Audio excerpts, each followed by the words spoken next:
I'm signing the vouchers this morning. It's.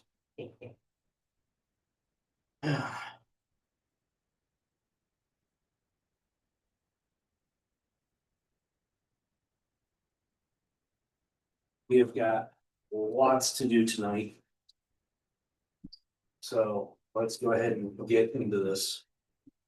All right, I would entertain a motion to approve the minutes. So moved. Have a second? Sure, I'll second.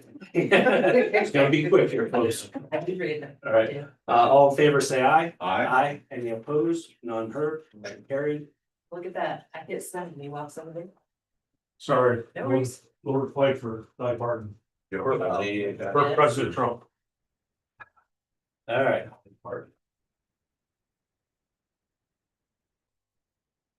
Next up. Expenditures authorized the payment of the bills.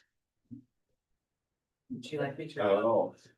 I make a motion that we authorize the payment of the bills for F year 26-27 for A fund vouchers. 610 to 657 in the amount of $28,218.98. For the F and G fund vouchers, 190 to 201 in the amount of $4,695.09. There's a typo there, so I'm just gonna go with 9 Yeah. cents. And then for the TNA fund vouchers, numbers 22 to 23 in the amounts of $2,283.21. Second. Some discussion, we had from the A fund, the large expenditures were $4,000 in insurance, professional liability. $4,000 in police supplies and $2,500 in software. So those were the larger applications. All in favor, say aye. Aye. Any opposed? None heard, carried. Privilege of the floor. We have the illustrious chairman of the Cortland County Legislature. Anything you would like to add before we head on into the other items? Well, I was here for more. I am not gonna give up this opportunity that you are here to hear. Yes, I'm more than happy to. Jimmy, so I really wanted to just to touch base a little bit on the budget process. So we now have a county administrator.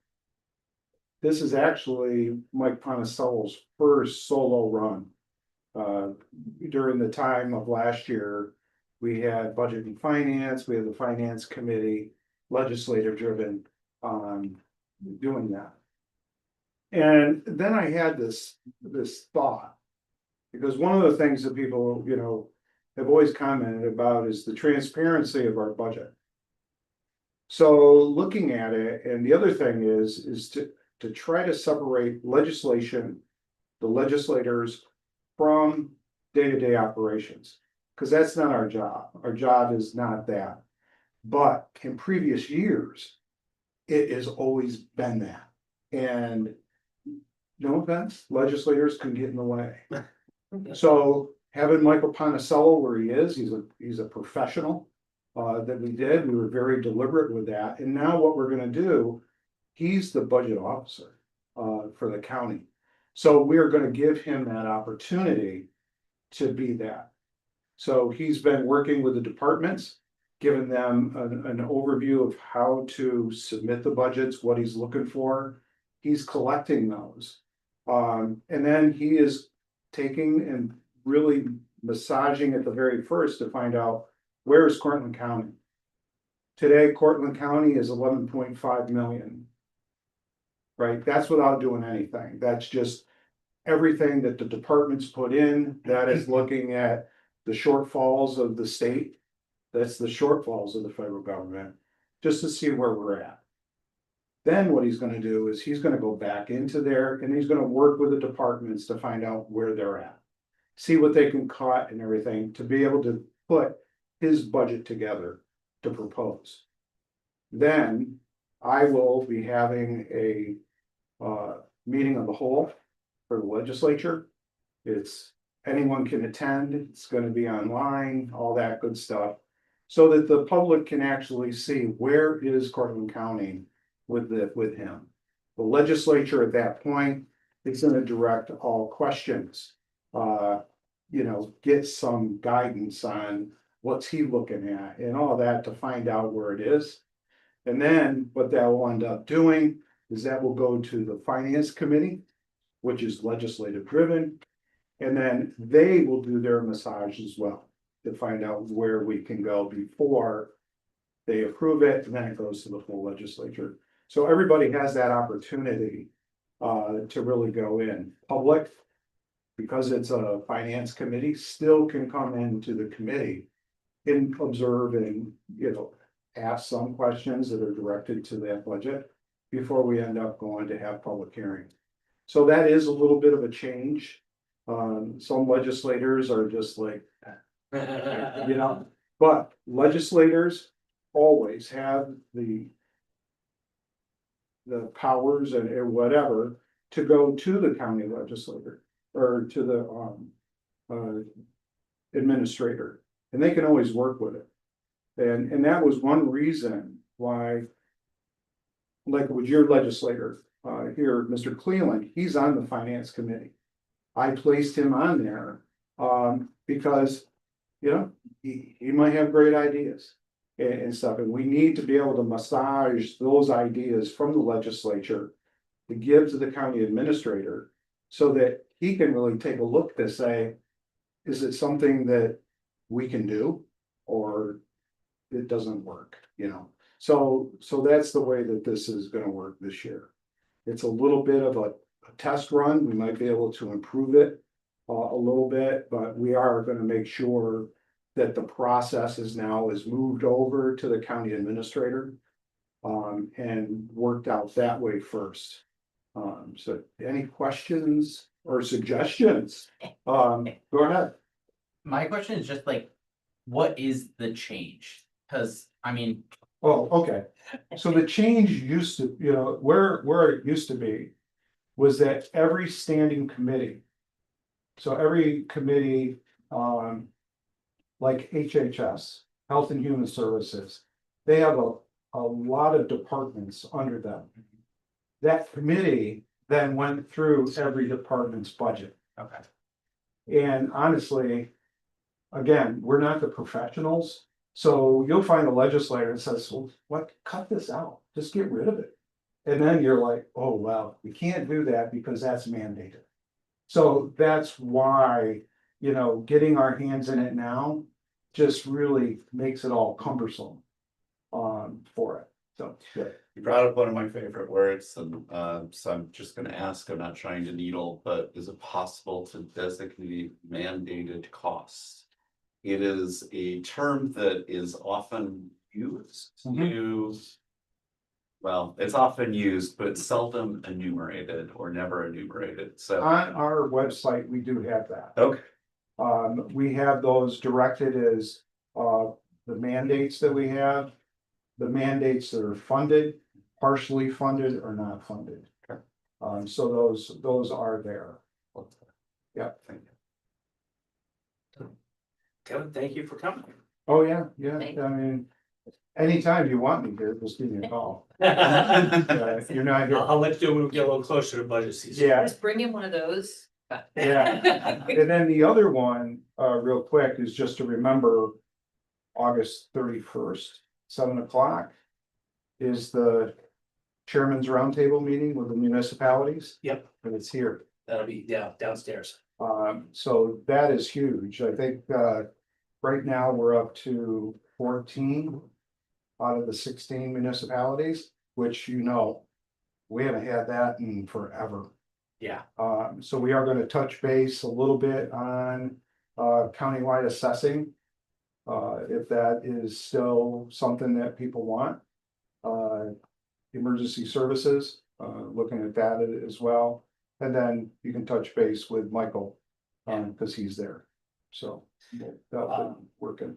For the rest of the group, and county used to have the town board, village supervisors, mayors roundtable. And it used to be called CCTVS, I think. Yeah. And it kind of floundered for a while. And now fortunately has gotten back together and with more focus on key issues that are affecting all of our communities. So this has really started to, I think, improve as we can see, like, our numbers keep going up with the town supervisors, mayors attending because they're seeing that there's worth in this. Yeah, and the one thing I wanna say, since I'm up here already, is Cortland County, we were deliberate. When we created the position of grant administrator. We saw through all the other counties. That these counties, they had a grant administrator, were actually bringing in grants, Mhm. you know? Who'd have thunk? Crazy, Yeah. but And, but it was just this, so hiring. And getting this. Here where we are, really just enforces the need. For us to continue to work together, because.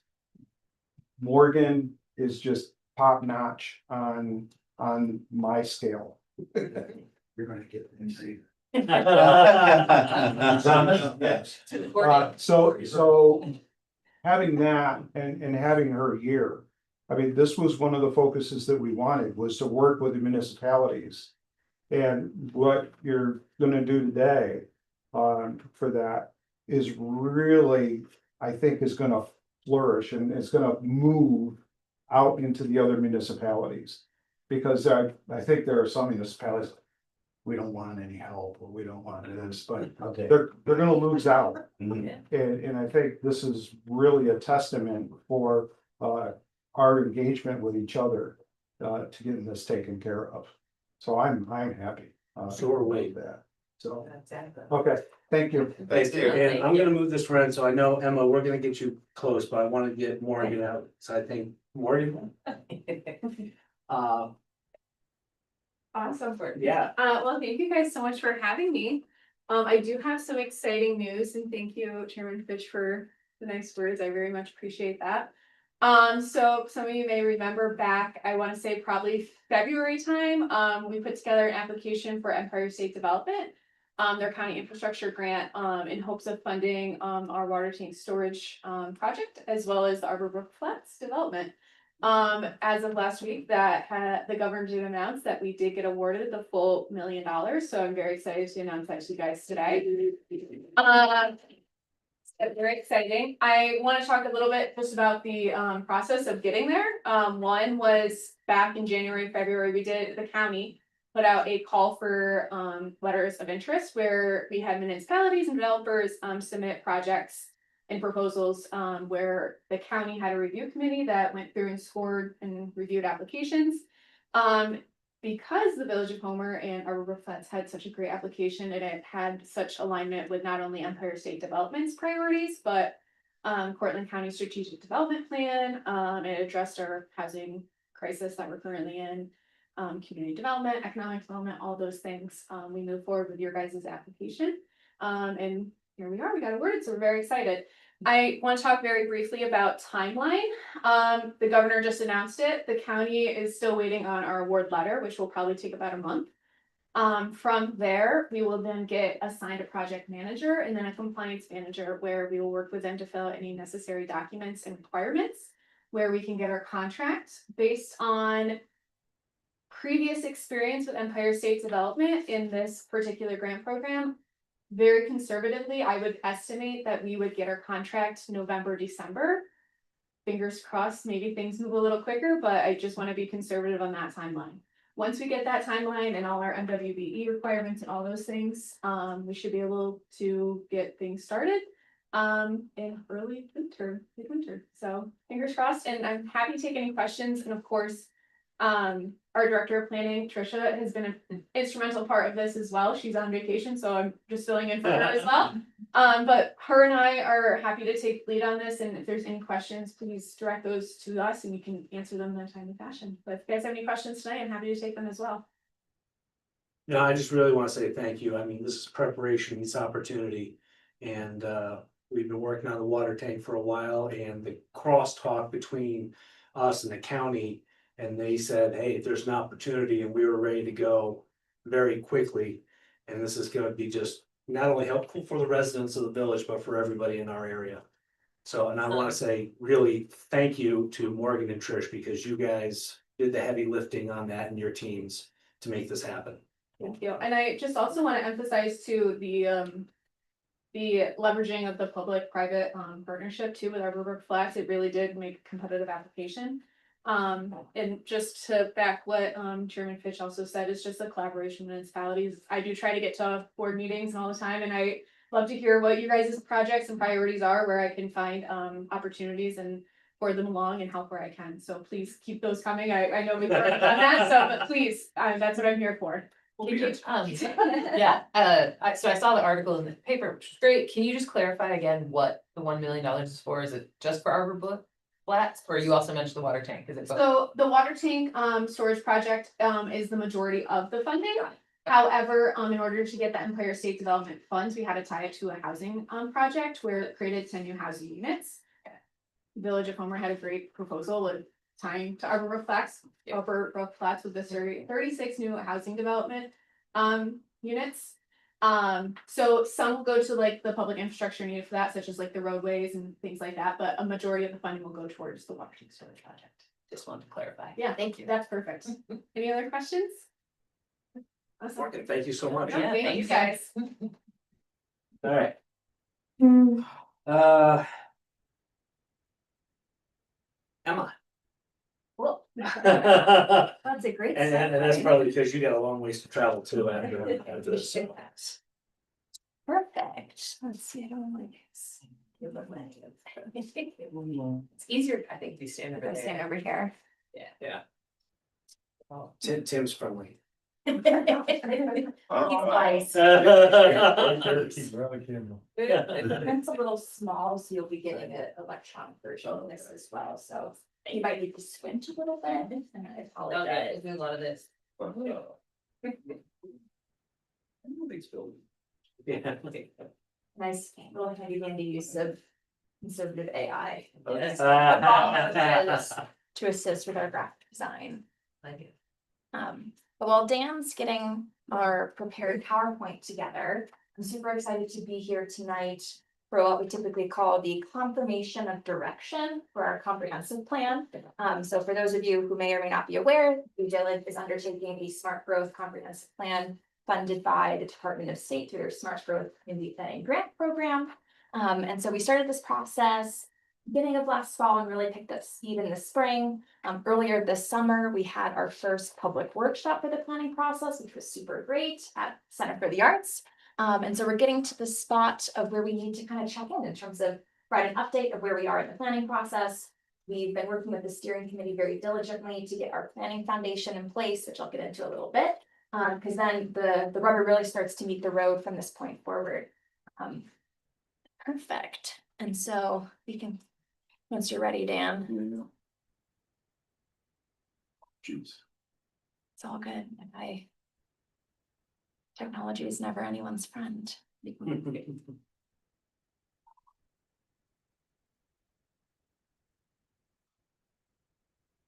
we go. We love it. Perfect. So we're going to provide a little bit of a background in terms of where we are in terms of our planning process and what we've been hearing from our community engagement thus far. We're then going to do kind of a speed round of our planning foundation in terms of where we are with the steering committee to get your preliminary thoughts. You don't have to, we're not going to get super deep into it, so we're not here for hours and hours, but just kind of getting you familiar with the content and what the purpose of the planning foundation is, so you can kind of marinate in it for the next week or two and send us your feedback, and then kind of talk about next steps for the planning process as we get into the fall. And so really want to just showcase what we've been hearing from the community and then translate how that has then informed our planning process. So for those who may or may not be aware, I know this is recorded, so who did provide a little background. The comprehensive plan is essentially a living, forward-looking policy document that guides land use, infrastructure, community investment, policy, governance, kind of all of the above in terms of helping communities shape their future. And so the village is embarking on a comprehensive plan update funded through the Smart Growth Program to update the 2010 comprehensive plan. And so we're going to get into kind of those various components of what goes into a comprehensive plan, and how we're gonna move forward from there. Recognizing that this is funded by the Department of State, we are beholden to incorporate the 10 smart growth principles that the state has identified that really are foundational to quality of life. And so these smart growth principles will be embedded essentially in every aspect of the planning process. And smart growth is really just good planning, but kind of broken down into these various categories that focus on walkability, mixed use, concentration of development where there's existing infrastructure, community-centered planning, urban form, environmental protection, sustainability. You can look at the PowerPoint later if you want to read the actual definitions. But the nice thing is that incorporating that smart growth lens is really, really fundamental to this planning process and will set the village up for success for future funding, grant funding opportunities. It's a huge box to check from the state. And so we're being really diligent in incorporating those various principles throughout our engagement into the materials and ultimately the final plan recommendations. Our community profile that we've been working on is roughly organized around these 10 principles. And then as we get into the actual strategy and implementation, they won't be quite as lengthy, but the various kind of essence of these elements will be really easily visible so that the village, community partners, local businesses can really utilize the comprehensive plan as that launch pad to showcase how their various ideas, policies, projects align with the future of the village, and then also support the state and governor's priorities so that everyone can hopefully win lots and lots of grant funding for the future. Let's see, I think we're going backwards. There we go. In terms of our planning process, we're right at the tail end of our visioning phase. And so we spent the bulk of the fall and the beginning of the spring in what we consider discovery. And so that is all of our data collection, our mapping, our economic analysis, our demographic and economic analysis to create our draft community profile, as well as detail our community participation plan. And so building on all of that data and what we were preliminary hearing for the community, we've been in this visioning phase throughout most of the summer, which is focused on creating our community vision for what we hope the Village of Homer will be in the next 2 decades, our core values, planning principles, and then ultimately the planning priorities that will create the framework for the plan. Looking towards the future, once we have this visioning really set in terms of where we're going as a community, then we're going to deep dive into our short-term, medium-term, and long-term strategies, as well as our future land use elements, which are going to be kind of the really meaty policies of the plan, and then stitch that all together and then get this thing adopted in the next couple months. As part of our planning process, it's really important to incorporate engagement, not just as a checkbox, but really as a component of how we are developing the plan. And so we have various community touch points. As I mentioned, we had our first public workshop earlier this summer. We've been doing some focus groups, which I'll get into in a little bit. We have a community survey that's currently live, so tell your friends. And then we did some preliminary pre-engagement interviews as we were conducting our community participation plan at the beginning of this process. And so we'll have multiple other touch points throughout our process. We've had 3 steering committee meetings to date. We plan to have 3 more as we develop other elements of the plan. And then as noted on the graphic here, we are currently at our confirmation of direction as our touch point number 1 with the village board. And then once we have a full draft plan to share, we will come back and get to present that to you later this fall. In terms of our community engagement to date, we had our first public workshop, which was in June. It's crazy to think like this was months ago, and yet it feels like it was days ago. So that was a really fun opportunity. We did a short presentation, kind of a little bit more detailed of what I'm giving tonight. And then we did some really fun group activities where people got to dig into the issues and opportunities they see for the Village of Homer. We currently have a community survey that's open, that launched around the time of our first public workshop, and will probably close at the end of August. We currently have 63 responses. We're really trying to get that number up. We've been in contact with the school district. They're pushing that on their platforms, but definitely please tell your neighbors, tell your friends. If you have a listserv, get it on there. We're going to be reaching out again to try to get this back in the newspaper to do a last final like hurrah. But we also recognize that just kind of across the state, there is a certain amount of planning fatigue. And so, you know, short of paying people to take the survey, we cannot force them to. But overall, there was a huge jump once I believe the school district shared on one of their platforms. And so we're getting some traction. Additionally, we had a pop-up event at Holiday of Homer. It was a little rainy, but overall, we had some really good feedback and some good discussions with folks, and so that was a fun opportunity. And then thus far, we've had 2 focus groups, one with the Homer Business Association, and then one with our friends at Cortland County to kind of dig into their ideas for the village. And then we plan to have a couple more as we get more into the strategy and implementation phases to really gather our stakeholders in terms of who will be a partner for the village to actually implement this plan. The Magic on Main weather was great. Yeah, I don't know what. Exactly. I don't know if it drove any yet, but it was just Friday night, so, you know. No, I wish I could have been there. Yeah. In terms of what we're hearing so far, we're reaching a really nice point of saturation in terms of the feedback. That's really the goal for this phase of our engagement, is trying to kind of figure out what are these key community priorities that are rising to the top. And so thus far, I don't think this will be a surprise to anyone in the room, but what we're hearing is people really love kind of the tight knit community in the Village of Homer. It's very family friendly, community oriented, neighbors know each other, kids play outside, just overall kind of classic hometown feel. Other notable things are the village's historic architecture and kind of that character. And so historic preservation, very big theme that we're hearing.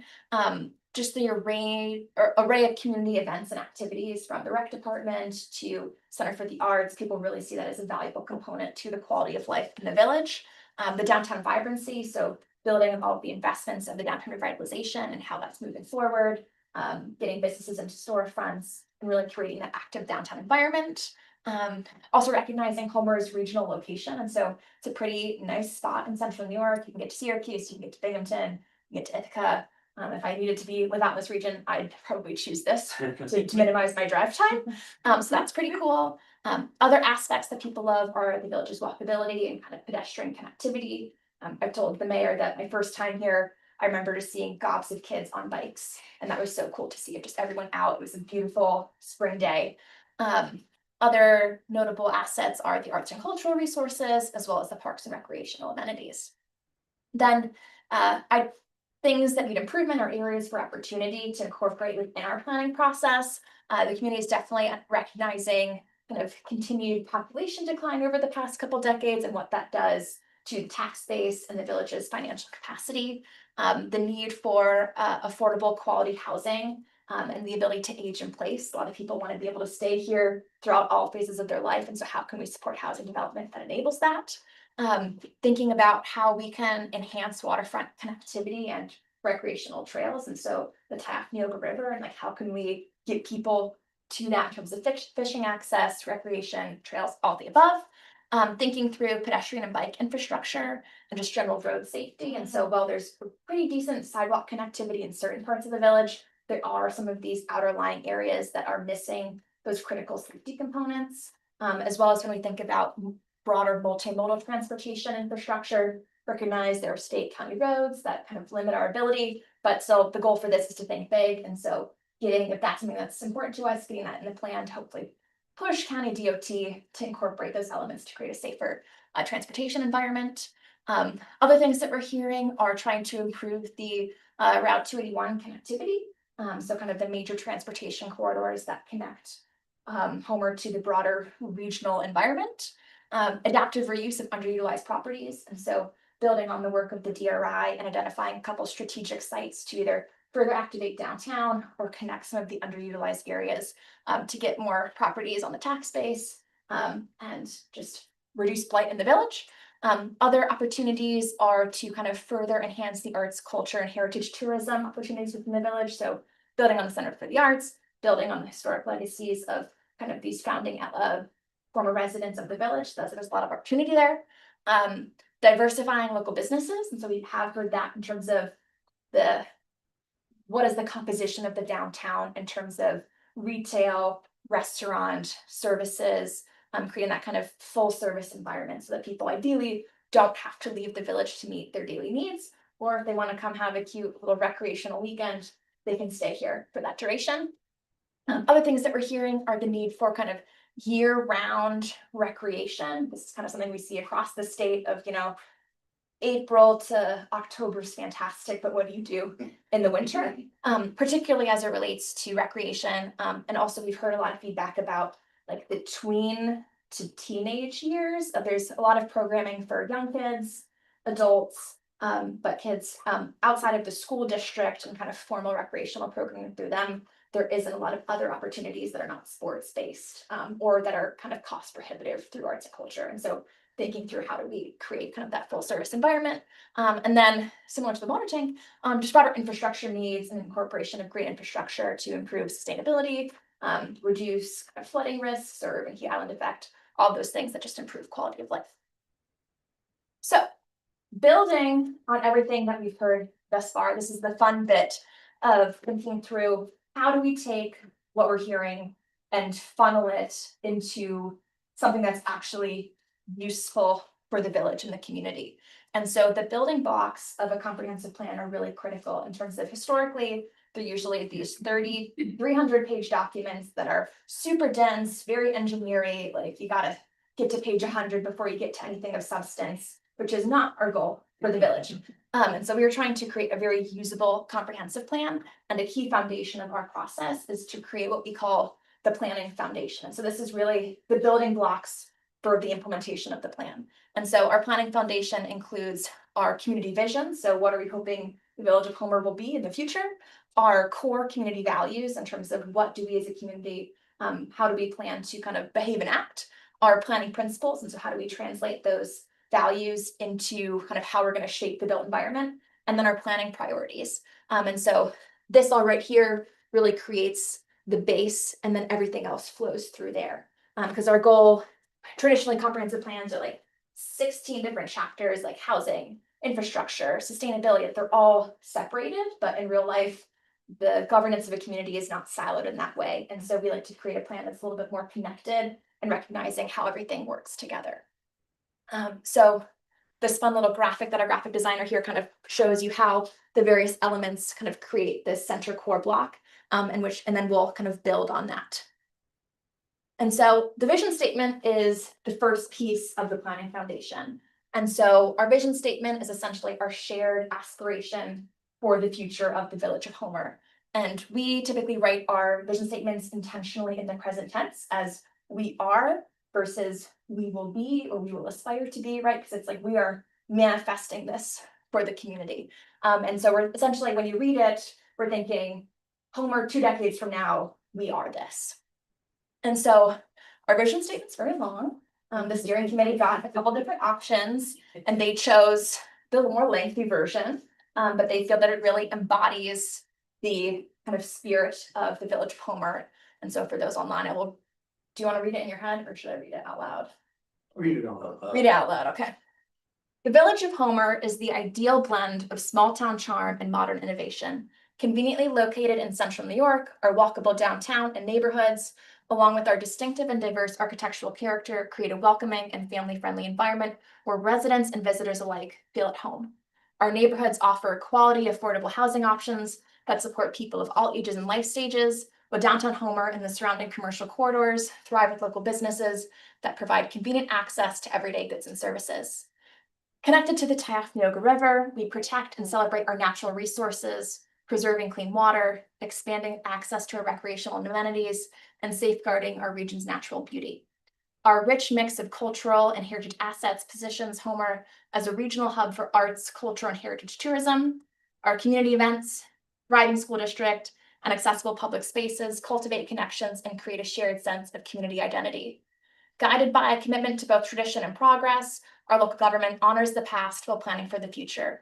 Through proactive governance, forward-thinking policies, we ensure that Homer remains a safe, inclusive, economically vibrant, and environmentally sustainable community for all. We love it. It's like really pretty mouthful. Yeah. So my question to the village board tonight is, this is rather lengthy, but do any words or phrases stand out to you in terms of things that you think really embody the essence of the village? Or conversely, are there any words or phrases that you think are missing? Really like the first line, just because I like it that it's, and which is sort of echoed in the last paragraph of the honoring the past and planning for the future. You know, it's this balance of like you can do both, both be historic and also think about the future.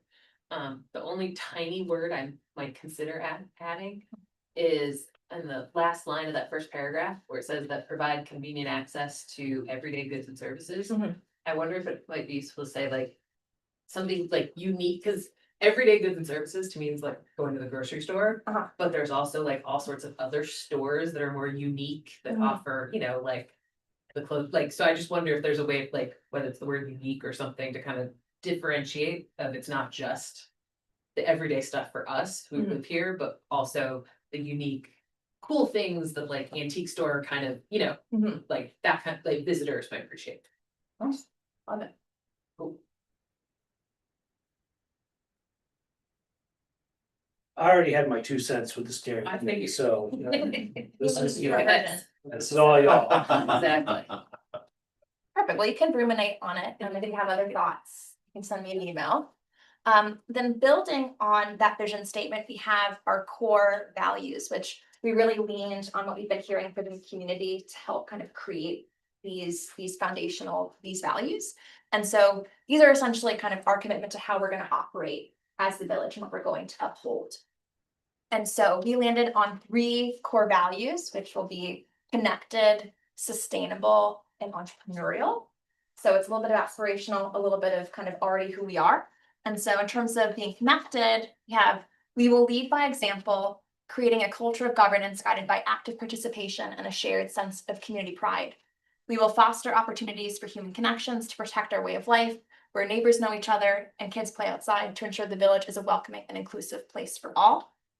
We will be sustainable, meaning we will weigh the short and long-term impacts of our decisions to protect the physical, social, and environmental health of our village. We will continue a culture of governance that protects our natural resources and recognizes that our quality of life hinges on the health of our environment. And we will be entrepreneurial, meaning we will be unafraid to try new things and take risks that help us learn from the past. We will be innovative, leading the path towards collaborative, community-oriented, and forward-looking governance. And so let me go back, Dan, how we got to this was we've been hearing a lot of things about that community connectedness. And so a lot about how people really value that within the village in terms of creating an environment where people take pride in being from home, or they want to get to know each other, they want to help each other. So that was really kind of the foundational element for that one.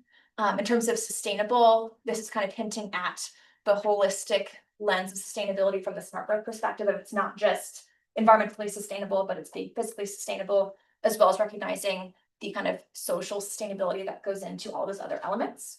And then the third about entrepreneurial is really trying to hint at that kind of balance of you don't want to push too far, but also if we are complacent about just, well, this is the way we've always done it, that's how you get in kind of a negative feedback loop, and you're afraid to test and try new things. And so what we've been hearing from the steering committee, hearing from the community, is that desire to kind of, if it's working, don't break it, right? But if it's not working, you gotta try something else. It's the reason why this is written in the future tense as opposed to the present. I think we've done that just as a way to kind of further commit to like we are or we will be. We can kind of get into the consistencies of tense. The writer. Cause over I'm, here. Yeah. I'll find things like that. Yeah, send me your like red note, Martha, like I'll take it. I use you know? green. Proofreading Much is not my nicer, strong much suit. nicer call. But in terms of these categories, how do we feel? I like all of them. I'd be curious as they go out with others, whether the word connected Mhm. has the same import as community. Mm. Cause admittedly, I come from tech startup, so I thought connected and I was like, oh, Wi-Fi, which is, I know is not, but then as I read it, I was like, I see connected is also a way to define community. Mhm. But I'm curious if that word will resonate the same way with others. Like I can get through it, but I'm curious if others will. Great point of feedback.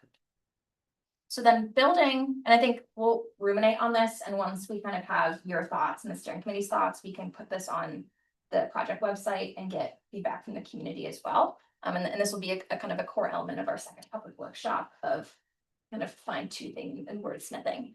So then building on these core values, we then have our planning principles, which essentially guide how we make decisions and invest in the community. And so it's essentially putting what our core values are into practice from a planning perspective.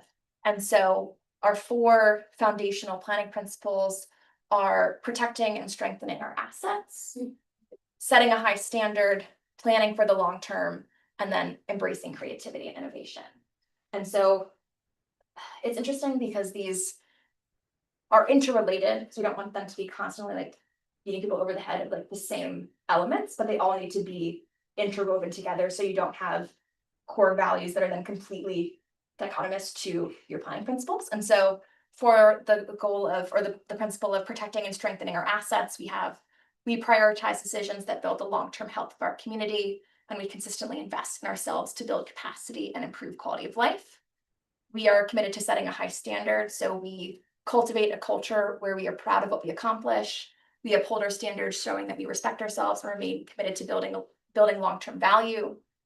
We are committed to planning for the long term, so we make decisions that acknowledge and weigh the long-term costs of near-term convenience. We play the long game, recognizing that shortcuts and quick fixes will erode our capacity and ability to flourish. And then last one, we are embracing creativity and innovation, so we learn from the past and aren't afraid to experiment with new ideas. You recognize the need for continuous learning, examining what does and doesn't work to better our community.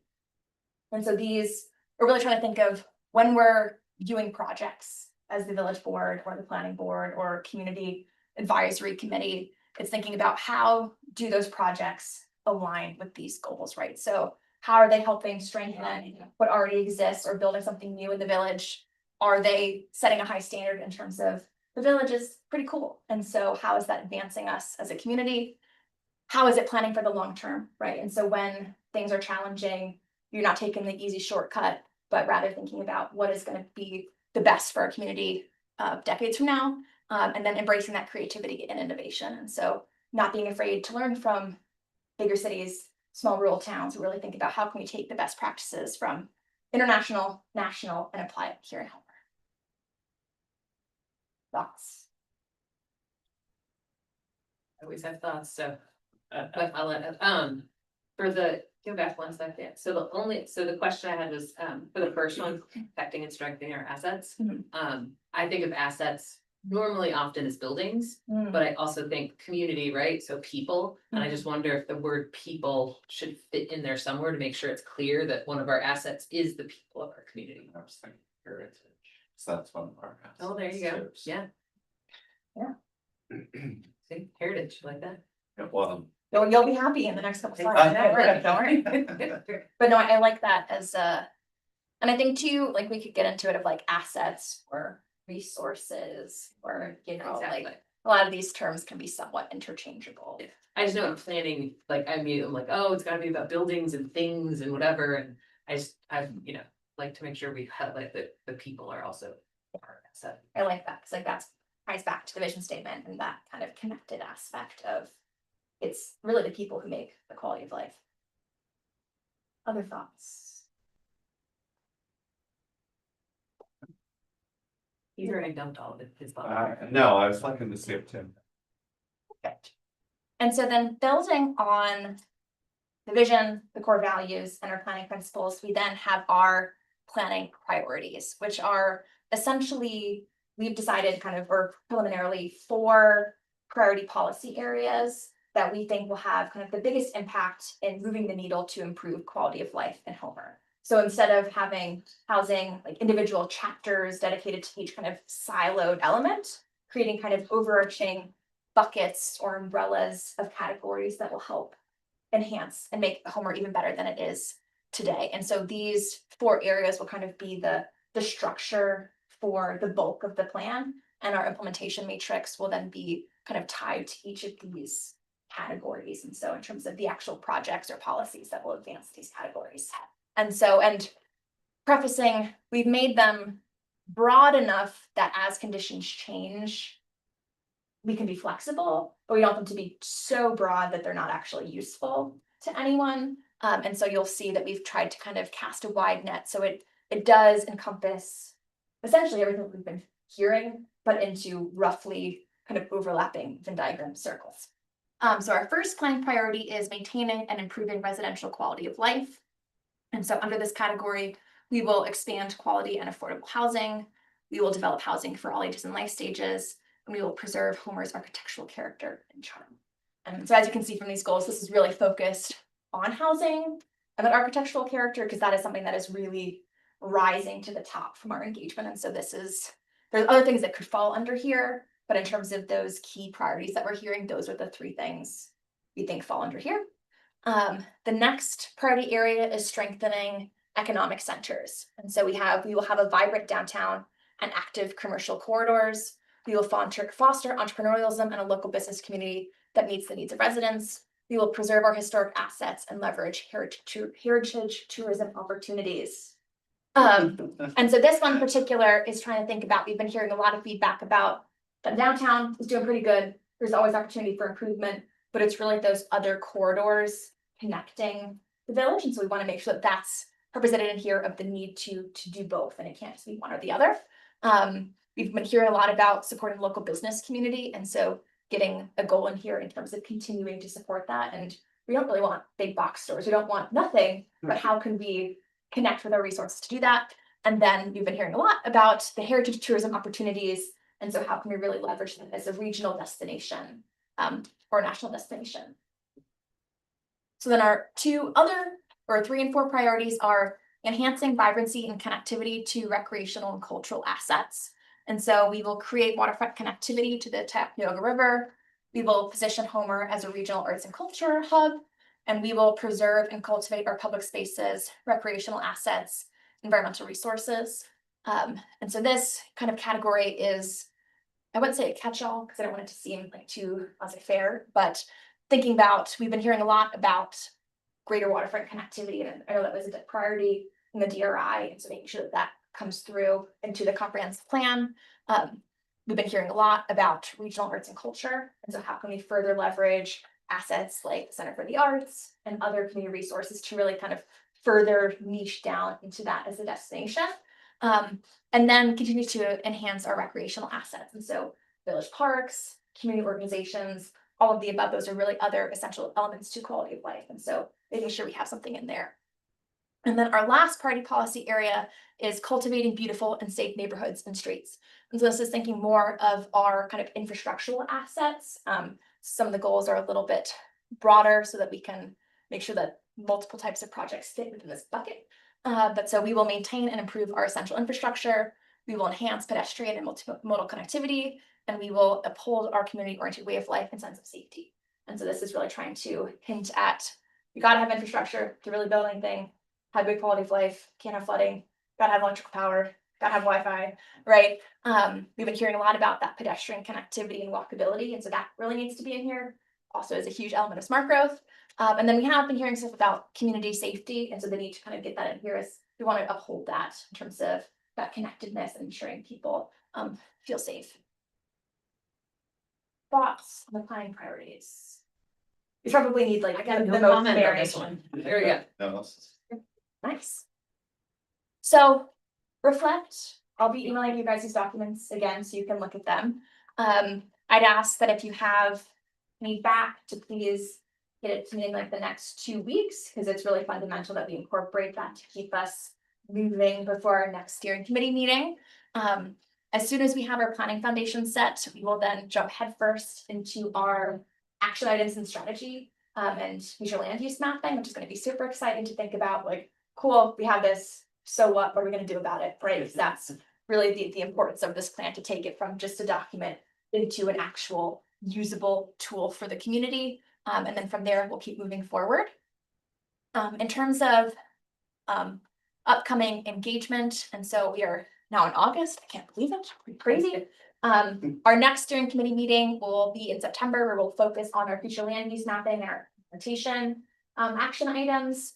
And then once we have that solidified, we'll have our second public workshop where we'll get to kind of showcase the planning foundations, share what we've heard, and then how we've translated that into kind of the meat and potatoes of the plan, and really get community feedback in terms of what they think is missing, prioritization, potential funding, all of the above. And then we'll incorporate that feedback, get that draft plan together, and then move forward towards environmental review and adoption in early Q1 of 2027. So moving really fast, but When does the survey close? Ideally, end of August, beginning of September. Looking for a date, because I'm gonna try to pump it out, Um, but I don't want to, I would say Send yes, people. 25th. August 31st. okay, so. And then we can always extend it, but don't tell people. And this is being recorded. Days. There we go. But like This a weekend. last call. please. Everybody send it out, Yes. okay. And so the summary from public workshop number 1. I can't remember, but it should be up on the website, and if it's not, it will be tomorrow. Once the community survey closes, we will do a summary of the key takeaways from that, and that will get a nice email blast to our stakeholder database. And that will go up on the website. And then same thing for all of our other like public workshop materials. All of it's being housed on the website, so people can go check it out if they're interested. I'll also do a plug that we do have a sign up on the project website. So if people want to receive direct communication from us in terms of as materials become ready for review, upcoming engagement opportunities, please encourage them to check out the website and sign up so that they can get direct updates and not just wait to like happen upon social media blasts or news articles. Any questions? This was great, thank you very much. A lot of information. Yes, hopefully you can get out here in a reasonable time. Yeah, so excited to be back. So we have some more great strategies and policies. Not go on. Thank you so much. Thanks, Evan. That's Safe travels. AI built it, Tom, too. Yeah. AI built it. All right, Yeah. I'm kidding. Ashley. Ah, Go to the cast of characters, I love it. So, Village of Homer Small Projects Fund for DRI, still deepened with environmental studies, so. All asbestos testing has been done, we do have a few that need to be remediated at this point, we have people coming out. Firms coming out to give quotes from asbestos remediation this week.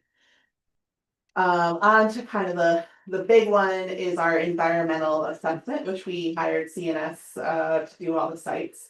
CNS engineers to give us that blurb that the site is free of radioactive substances, toxic gases, all that good stuff. 7 out of 8 of our sites were flagged. So they recommended a phase 1, a phase 2, and a soil vapor test. So I have escalated that to the state with this situation, and I'm waiting to hear back from them. So we are trying to figure our way around that, considering there's not going to be any groundbreaking, any, footprint of buildings that are going to be changed or anything like that. This is all kind of purely rehabilitation type projects. How much would that like delay and or add cost for the So, different sites? The quote we got back for all 3 of them are $30,000 to $50,000 per site. So, which is where I escalated to the state saying that's not like the majority of our projects are between $40,000 and $75,000. It's taking up. the It's majority. not, so I actually, our project manager, at HCR, went to her boss today and I haven't heard back, so. Thank you for. Yeah, so I will keep on them and keep everybody updated, not the news we wanted, and of course, the one. I believe, I haven't got confirmation yet, but I think the one project that the engineers would sign off that was free of and ready to go, I believe that one had asbestos. So it's just been, it's been a lot of roadblocks, but we're working through them. It's slowly but surely here, so. Thank As you for soon as I managing hear this. from the state, it'll be here. So, I appreciate that. I Yeah. appreciate the work that you guys are doing because yeah, hearing this and I really empathize, I feel for our project yes. folks. So, and that was my point is, these guys are being held to the same standard as the larger projects. And there is a dollar amount, but they say if you're under 10,000, then they will kind of look away at some of the stuff, which So you're caught in the middle. Yeah, You know, like they love you know, 10K, but none below of us- 200K. right, so. Sort of like middle class. Yeah, imagine that. So, yeah, so that's where we're at. there is movement, it's just slow and steady, so, I appreciate what you're doing, Yeah. Ashley. I will say CNS, they had to do the site, historic researches, I learned quite a bit, there's some adhesive manufacturers in town that, there was an apparel manufacturer in town. All sorts of good stuff. So, Little Italy was surrounded by, fuel stations, gas stations. Yeah, back in the day. Oh, yeah, they dug up all sorts of stuff. So. Literally. So, if anyone. That was a has any- gas station. I believe it. Called the VB. Ah, Please don't hesitate to reach out to the office. If you have any questions. Historical actually know that. thank It was quite a hub. Yeah. Gasoline consumption. Thanks. Thank you, You guys. don't have to stick around. You can run it if you'd like. I have a son at football, so Oh. I will be just some time, so thank you guys. Thank you guys Yeah, so no, much. thank Reach out you. with any questions and. I'll- Yeah. And we're. Mark, you're up next. All right, Dan, walkable homer. It's done. Done? No, not done. Okay. All work, all sidewalks are done, not only 9,000 linear feet there, give or take.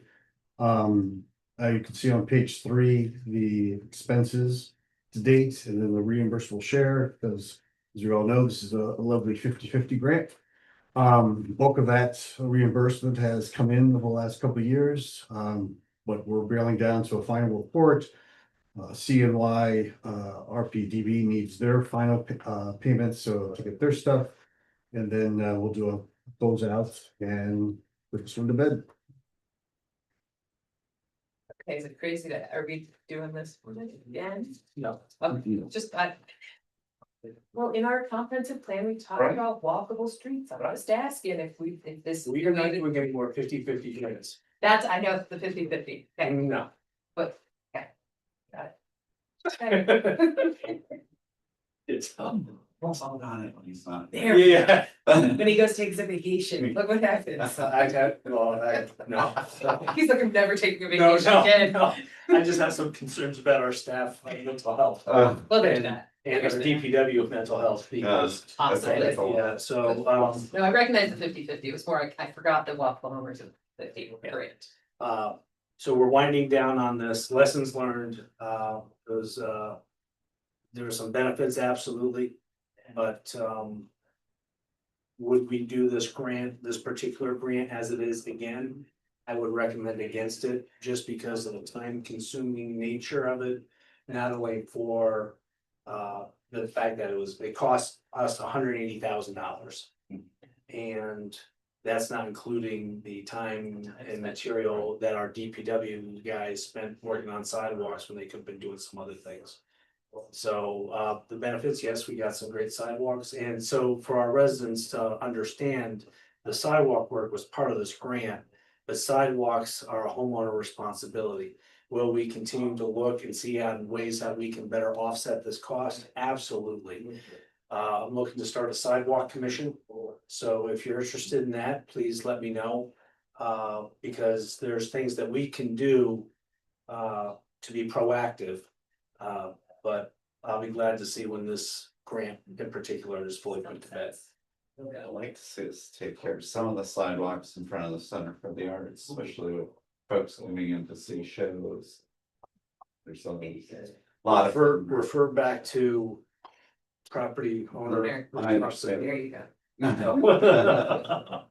But I know that we all know some grant people besides Dan, and the Center for the Arts in particular has some talented people there That they do. that I am sure could find some money. All right. Dan, anything else about the walkable home? Nope. All right. Next up, Griggs Field Playground. Will be submitted by the end of the week. Okay, did we get the proposed layouts? Layouts? No, I have not seen any layouts. I have quotes and Okay, amounts yeah. and things like that, but Okay, no, yeah. no layouts. So we Alright. can put a budget together. Great. All right. That was all. I know. Yeah, Good a one. lot of, yeah. New business, Fall Amnesty Day. We are looking at, what did we say, the 20? Yeah. I get the link to. No, we talked about it at the department head meeting, September or October? October. So your Saturdays in October or the Dan, third, are we looking at the 20, no, 17th or 3rd? I thought it was the third week or the fourth week, was it? 17th or 24th. the 17th or the 24th. The 24th, we're doing the holiday, Halloween parade.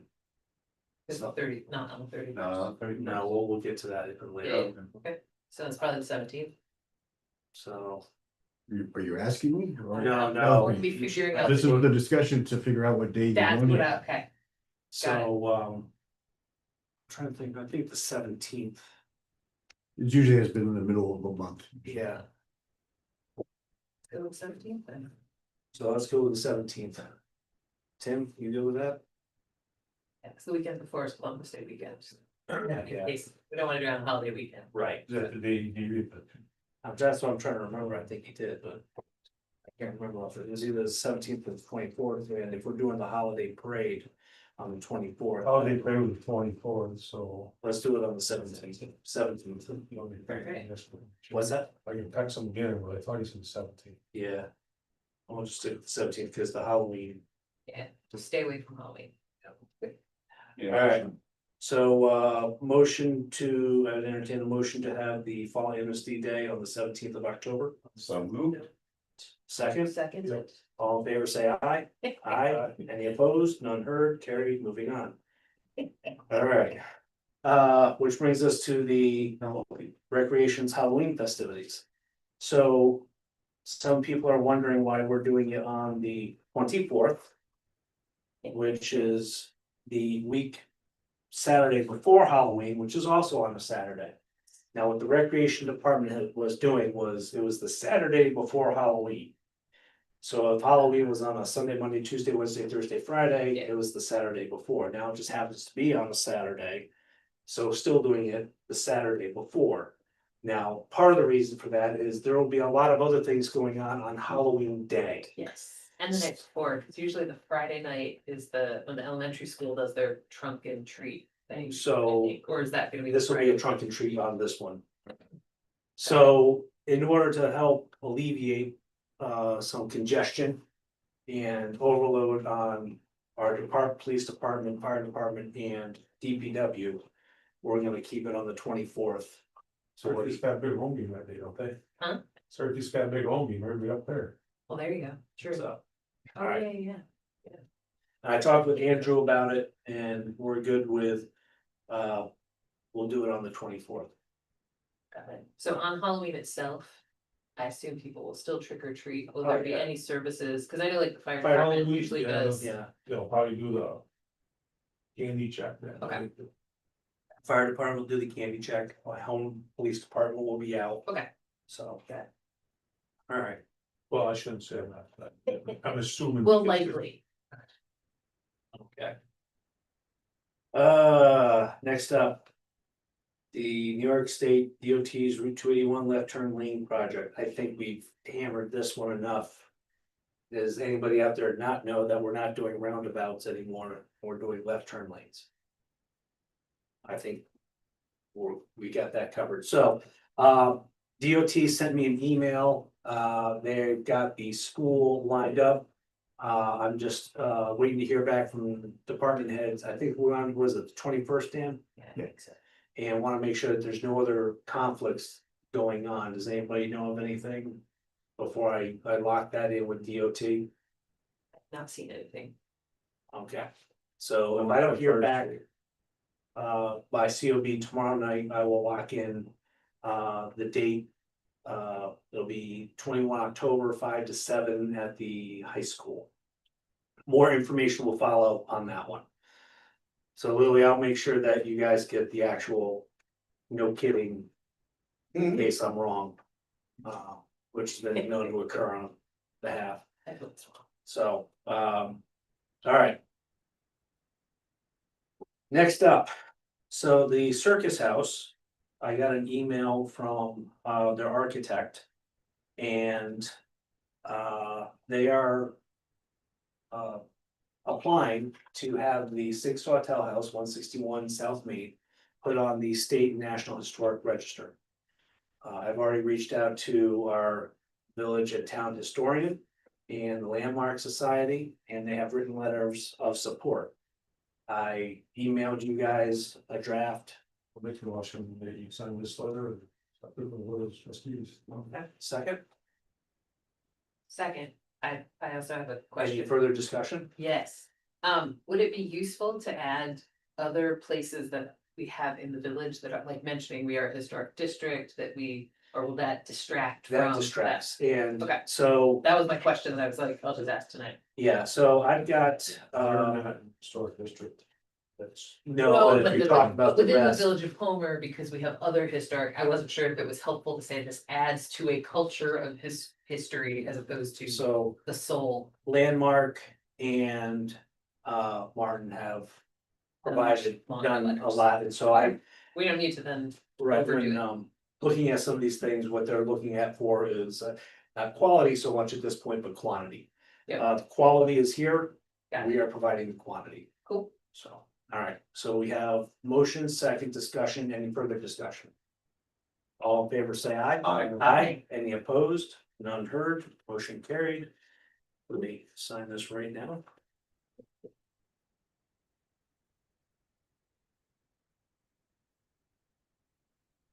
All right, that goes out. So thank you. Thanks. Bob. Make sure we did our job, huh? All right. Approve the Home Police Department LET, law enforcement tech grant application. Should I believe you guys have a copy of? Some general information of the RFA, and then shows the level of which the HPD is eligible for, which is only 125,000, because we're number 2 on that list. And part of this, Tim, will, some of those cameras that we have in cold storage, this will cover putting them up. Getting them in use. Can What you else tell is it anticipated to cover? What's that? What else are we planning to use the money for? Do we have that all down here? Sorry. No. So it's to buy a new dome cameras for the fire station, cameras for Griggs Field, and then the Adirondack cabling doing all the various cameras that are in cold storage to put out on the streets. So. And so we have a budget of about 127,000 that's in there, but again, the village is only eligible for 125. And this is one of those grants where if you get approved, the money is automatically put into your bank account and you go forth and do good work with it. Dan's favorite. Yes. You know, I thought on it. Yes, Yes. because it's due September 2nd. I'd like to approve it and we submit this. Okay, can I have a second? Second. Any further discussion? All in favor, say aye. Aye. Any opposed? None heard? You look like you got questions. I just wish we had gotten more information about it ahead of time, No, because it was kind of thrown. I in. didn't see this until I sat down. I didn't see it till yesterday. So, Yeah, All right. but the chief did a lot of work. A lot of the language that he drafted is in the application. All right. Approve one pool credit. we're getting a pool for the town hall. Awesome, So they- just kidding, just Yeah. kidding. When I looked at this, looked like it followed the policy that we have established. And this goes against the sewer, it's an adjustment on the sewer. Not the water per se, because they still get charged for the water. Just because it's not going down the sewer, we're not, it's going into the pool, we're not Right, charging them for sewage treatment. okay.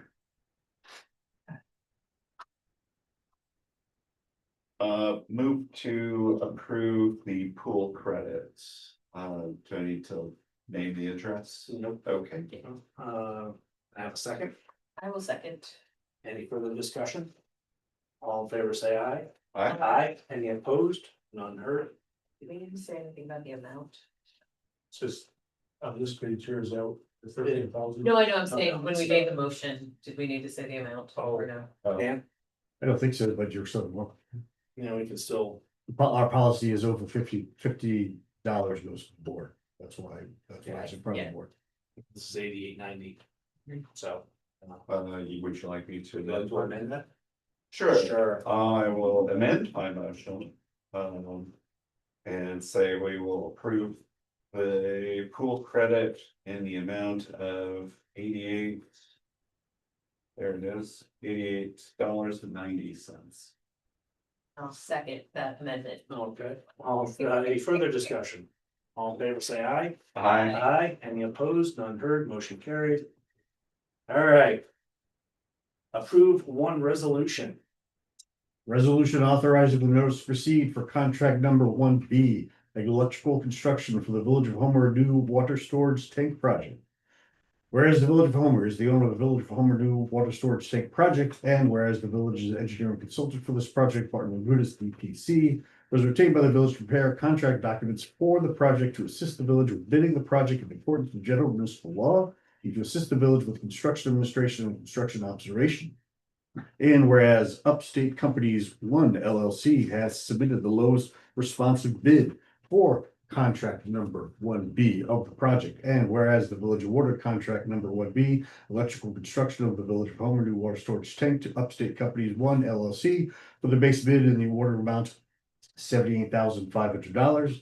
And whereas the village board acknowledges the contract has been signed and executed, now therefore be it resolved, the village board of the Village of Homer does hereby authorize the issuance of the notice to proceed to Upstate Companies One LLC for the contract number 1B of the Village of Homer new water storage tank project, and be it further resolved that this resolution shall take effect immediately.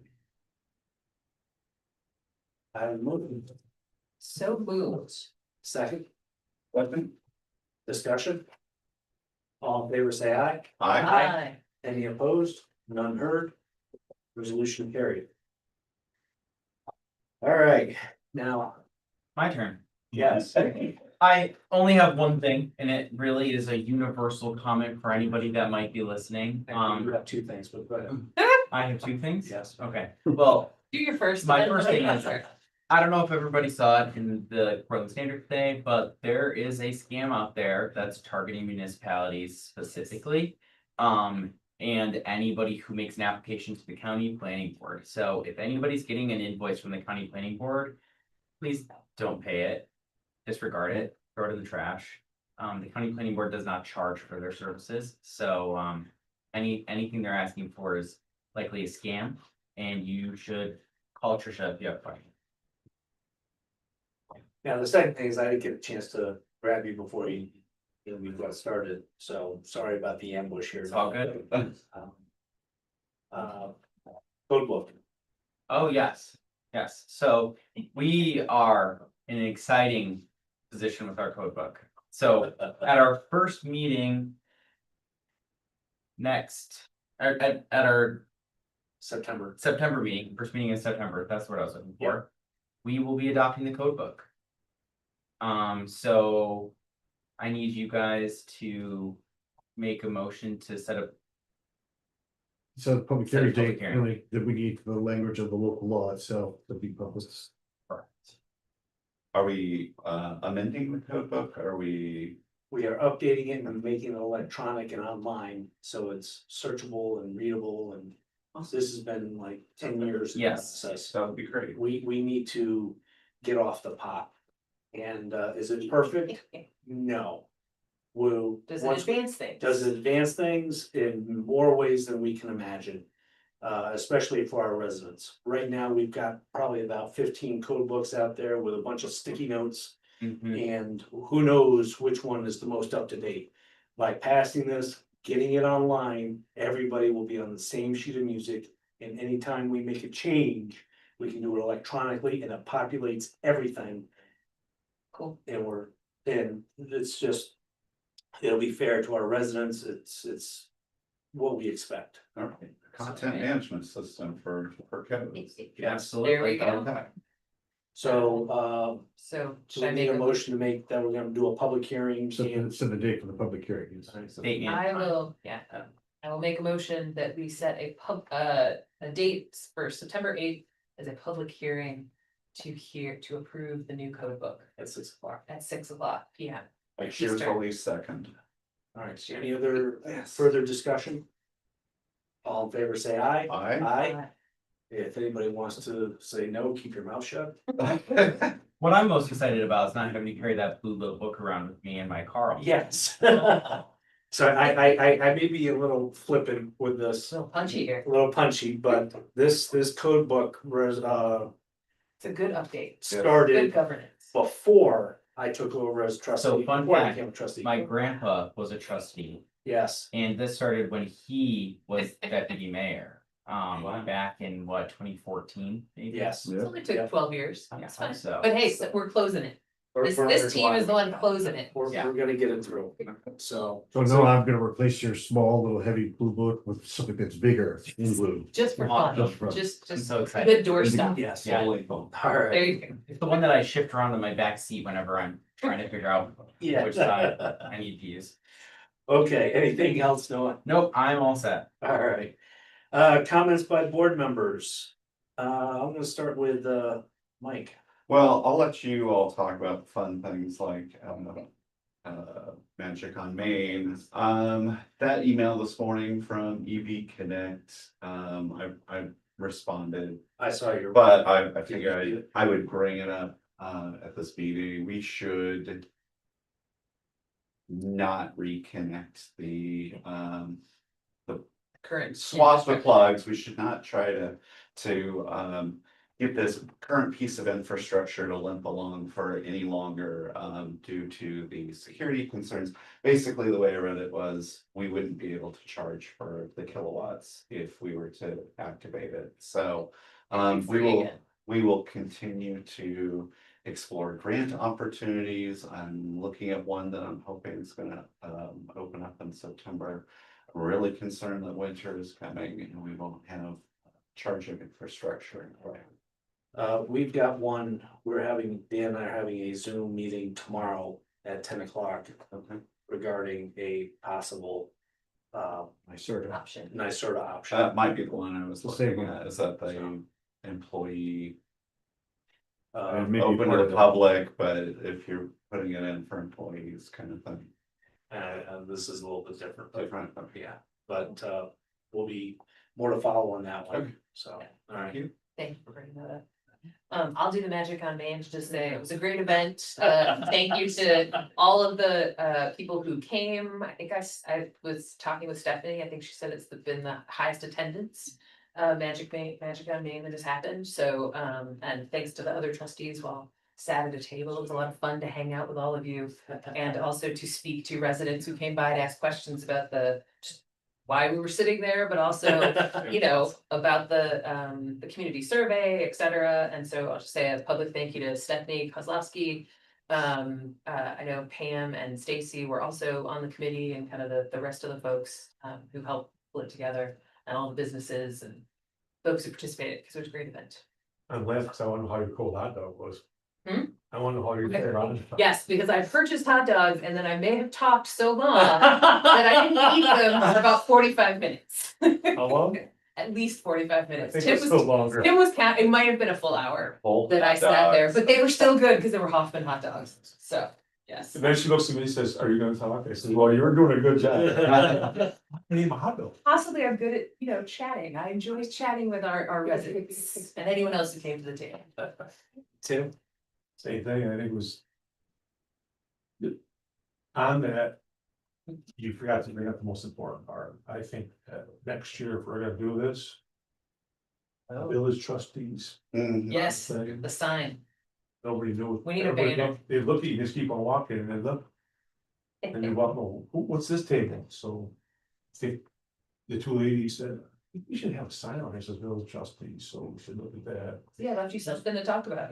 Next year, though, we probably won't have to be out there because we were tabling for the comprehensive plan. Yeah, but we This should, time, maybe we should do it often so that people get I to see us. believe that Let's, we can do that too. I It's good think to- that would be.